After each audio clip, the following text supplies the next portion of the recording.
Donald Trump, the former president of the United States, strode confidently into the upscale Los Angeles restaurant, Bella Vista, his signature red MAGA hat perched atop his head. The bright afternoon sun reflected off the sleek glass doors as he entered, immediately drawing the eyes of everyone in the room. This wasn't just a man walking in for lunch. This was Donald Trump, a polarizing figure whose presence could electrify any setting. He had come for a quiet meal, but what unfolded next would captivate the nation and redefine the boundaries of public discourse. Bella Vista, known for its exclusivity and sophistication, was a hub for the city's elite. CEOs, Hollywood stars, and social media influencers often occupied its tastefully arranged tables. The restaurant's ambiance was serene, with soft jazz playing in the background and the gentle clink of glasses adding to the charm. But today, the calm was about to be shattered. Trump, dressed in a sharp navy suit and his unmistakable hat, nodded at the hostess, who hesitated for a moment before guiding him to a table near the corner. The room's temperature seemed to drop as whispers spread like wildfire. A group of diners exchanged glances, while a waiter near the bar whispered to his colleague, "Is that who I think it is?" Unfazed, Trump settled into his chair, scanning the menu with a calm demeanor. He seemed unaware of the growing tension. The hat was not just a statement, it was a lightning rod, a symbol of his legacy that elicited strong reactions. As he placed his order for a classic steak and a Diet Coke, the restaurant's manager, a poised and impeccably dressed black woman named Melissa, emerged from the back. Melissa had built Bella Vista into a haven of neutrality, a place where all were welcome, but politics stayed at the door. She had dealt with celebrities, scandals, and more. But today, as she walked toward Trump's table, her steps were heavier than usual. Her mind raced, grappling with the implications of what she was about to do. She had always enforced the restaurant's policy against political apparel, but this was different. This was Donald Trump. When she reached his table, her voice was firm but respectful. "Good afternoon, Mr. Trump. We have a strict policy here against political attire. I'm going to have to ask you to remove your hat." Trump looked up, his piercing eyes meeting hers. The room fell silent, every diner's attention now fixated on the confrontation. He removed his earbuds, placed them on the table, and responded, "I wasn't aware of such a policy. Is it written somewhere?" Melissa gestured toward the entrance. "Yes, it's in our code of conduct. We aim to keep this space neutral for all our guests." For a moment, Trump said nothing, his expression unreadable. Then he leaned back in his chair, his voice calm yet firm. "I'm just here for lunch. I don't want to cause any trouble." Melissa's stance didn't waver. "I understand, but we need to maintain our policy. If you're unwilling to remove the hat, I'll have to ask you to leave." The room's tension was palpable. Diners held their breath, some pretending not to listen while others openly stared. Trump's hand moved to the brim of his hat, but instead of removing it, he stood. "If that's how you feel, then I'll leave," he said, his voice even. He picked up his belongings and walked out, leaving behind an untouched glass of water. The restaurant's doors closed softly behind him. Diners whispered in hushed tones, their conversations tinged with shock and curiosity. Melissa returned to her office, her confidence masking a swirl of doubt.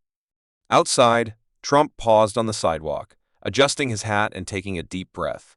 He wasn't angry, but there was a glimmer of determination in his eyes. Pulling out his phone, he began making calls. This wasn't just about the hat or the meal he had missed. This was about something bigger.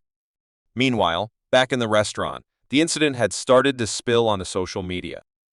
A diner had snapped a blurry photo of the interaction, captioned, "Bella Vista kicks out Donald Trump over MAGA hat." Within minutes, the post was gaining traction, sparking debates across platforms. Supporters and detractors clashed in comment sections, while the restaurant's own social media pages were inundated with messages. Some applauded Melissa's decision, while others called for a boycott. Trump, however, wasn't interested in fueling the online drama. Instead, he saw an opportunity to turn the situation into a message of unity. He called his closest advisors and friends, outlining a bold plan. Within hours, the wheels were in motion. The next morning, the block outside Bella Vista was transformed. Trucks unloaded equipment as volunteers set up tables, banners, and a small stage. The banner above the stage read, in bold letters, "United we stand, building bridges, not walls." Food trucks, live music, and booths for local charities lined the sidewalk, creating a vibrant atmosphere. Trump's goal was clear: to turn the negativity into a positive, community-driven event. The crowd began to gather. Trump took the stage, his voice steady and filled with emotion. "Yesterday, I was asked to leave this restaurant because of my hat," he began. "That's okay. I respect their policies, even if I don't agree with them. But what struck me wasn't just being turned away. It was the bigger picture, how quick we've become to judge each other, to take sides, to shut down conversations. That's not who we are. We can do better." The crowd erupted in applause. Trump continued, "This event isn't about me, and it's not about them. It's about all of us finding ways to listen, to understand, and to come together. The funds we raise today will support programs that foster dialogue and inclusion. Thank you for being here and proving that unity is stronger than division."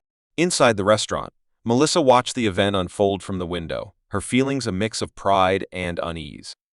She hadn't expected Trump to respond this way, and it left her grappling with her own decisions. The lively music and sense of camaraderie outside were impossible to ignore. A waiter approached her and said quietly, "Maybe you should go out there, talk to him." After a long pause, Melissa stepped outside. The crowd parted as she approached Trump, who greeted her with a warm smile and extended his hand. "I'd like to talk," she said, her voice soft but resolute. They moved to a quieter spot, away from the noise. "I need to start by saying I didn't handle yesterday well," Melissa admitted. "I thought I was doing what was best for my restaurant, but I realize now that I acted out of fear, not fairness." Trump listened intently, his expression calm. "It takes courage to admit when you're wrong," he said. "Thank you for saying that. Watching what you've done here today is humbling," Melissa continued. "You could have retaliated, but instead you created something positive. That's not something most people would do." Trump smiled faintly. "I don't think the world needs more anger or division. What happened yesterday could have just added to the noise, but I wanted to show there's a better way." Melissa nodded. "If there's a way for me or the restaurant to contribute, I'd be happy to." Trump's eyes lit up. Maybe Bella Vista could host an event like this one, something that brings people together instead of pushing them apart. Melissa blinked, caught off guard by the suggestion, but then a smile spread across her face. "I think that's a great idea. Let's make it happen." As the two shook hands, the crowd erupted in applause. This wasn't just a resolution. We all make mistakes. What matters is how we choose to grow from them. Today wasn't just about raising money. It was about showing that even when we disagree, we can find common ground. Thank you for proving that unity isn't just possible, it's necessary. The cheers were deafening, a powerful, close to an extraordinary day. Before we go, don't forget to like, comment, and subscribe for more incredible stories. Let us know in the comments what you think about this amazing turn of events, and stay tuned for more updates. Together, let's keep building bridges, not walls.